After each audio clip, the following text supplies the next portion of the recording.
यशस्वी उद्योजकच्या सगळ्या मित्रमैत्रिणींना माझा नमस्कार. उद्योजकता हा शब्द म्हटल्यानंतर बऱ्याच गोष्टी डोळ्यासमोर येतात, बरेच पैलू डोळ्यासमोर येतात. आणि खरं आहे बरं का ते, म्हणजे उद्योजकतेला इतके पैलू आहेत, इतके ॲस्पेक्ट्स आहेत की त्या प्रत्येकाचा स्वतंत्रपणे आणि एकत्रितपणे असा विचार आपल्या सर्वांना करणं आवश्यक आहे. मी जेव्हा महाराष्ट्र उद्योजकता विकास केंद्र ही आपल्या महाराष्ट्र शासनाची संस्था आहे, त्या संस्थेचा डायरेक्टर म्हणून काम बघत होतो, त्यावेळेस उद्योजकतेबद्दल काही विशेष विचार करण्याची संधी मला मिळाली. आणि त्यामुळे उद्योजकता या विषयाकडे बघण्याचा एक वेगळा दृष्टिकोन माझा तयार झाला. आणि त्याचबद्दल मी अगदी थोडक्यात तुमच्याशी बोलणार आहे. एक मुद्दा असा लक्षात आला की खरोखरच लाईव्हलीहूडचे म्हणजे उपजीविकेचे 3 प्रकार आहेत. पहिला प्रकार आहे तो रोजगार. रोजगार म्हणजे नोकरी, सोप्या भाषेत बोलायचं तर. मग ती खाजगी असू शकते किंवा सरकारी असू शकते. दुसरा प्रकार आहे तो म्हणजे स्वयंरोजगार, सेल्फ एम्प्लॉयमेंट म्हणतो आपण. सेल्फ एम्प्लॉयमेंट म्हणजे स्वतः किंवा स्वतःच्या कुटुंबापुरता एखादा छोटा व्यवसाय. आणि तिसरा प्रकार म्हणजे उद्योजकता.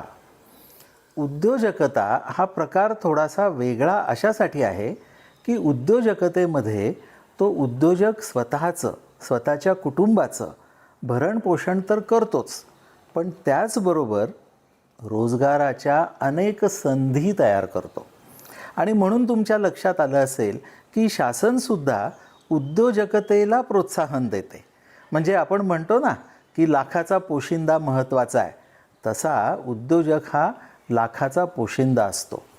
असंही म्हणतात की नोकरी मागणारे होण्यापेक्षा नोकरी देणारे व्हा. नोकरी देणारे होण्यासाठी आपल्याला उद्योजकतेचे, मग आम्ही उल्लेख केला तसे वेगवेगळे पैलू लक्षात घ्यावे लागतील. आणि आता तर एकूणच तांत्रिक सगळी क्रांती झालेली असल्यामुळे माहितीचे अनेक सोर्सेस, अनेक स्रोत आपल्याला उपलब्ध आहेत.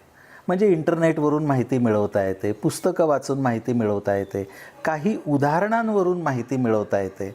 आपल्या महाराष्ट्रामध्ये तर अनेक रोल मॉडेल्स आपल्यासमोर आहेत.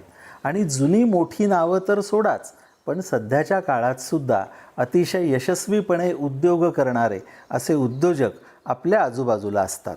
त्यांची मेहनत असते, कष्ट असतात आणि त्यांच्या आयुष्याची काही एक वाटचाल असते. यावर बरीच पुस्तकंसुद्धा उपलब्ध आहेत. आता कोणते पैलू आपण म्हणतो बरं? म्हणजे फायनान्स हा एक महत्त्वाचा पैलू आहे.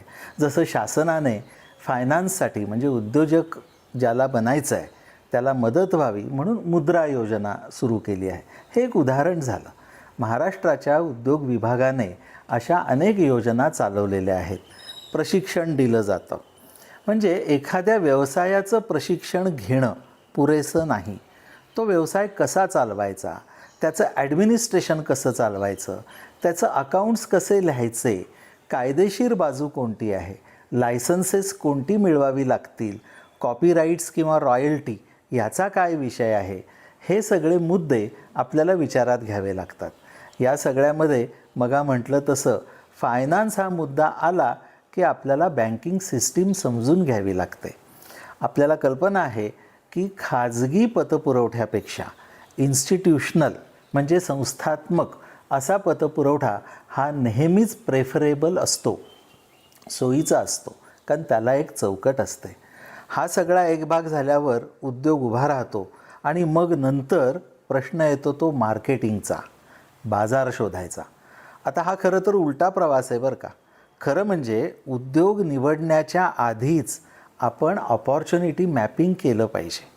म्हणजे कुठे कुठे संधी आहे, कुठे कुठे डिमांड आहे, कशाचा सप्लाय आपल्याला उद्योगधंदा करण्यासाठी सोयीचा होऊ शकतो, हे आधी ठरवायला पाहिजे. आणि म्हणून मी नेहमी असं म्हणत आलो की उद्योग विश्वामध्ये प्रवेश करायचा असेल तर त्याची पहिली पायरी आहे ती ऑपॉर्च्युनिटी मॅपिंग. आणि हे आसपासच्या परिसराचं केलं तरी पुरेसं असतं, त्याचबरोबर गाव पातळीवर, राज्य पातळीवर, देश पातळीवर आणि आंतरराष्ट्रीय पातळीवरती सुद्धा आपण ऑपॉर्च्युनिटी मॅपिंग करायला पाहिजे. त्याची काही तंत्रं आहेत, त्याची माहिती आपण जरूर घ्या आणि उद्योग विश्वामध्ये जरूर प्रवेश करा. माझ्या शुभेच्छा.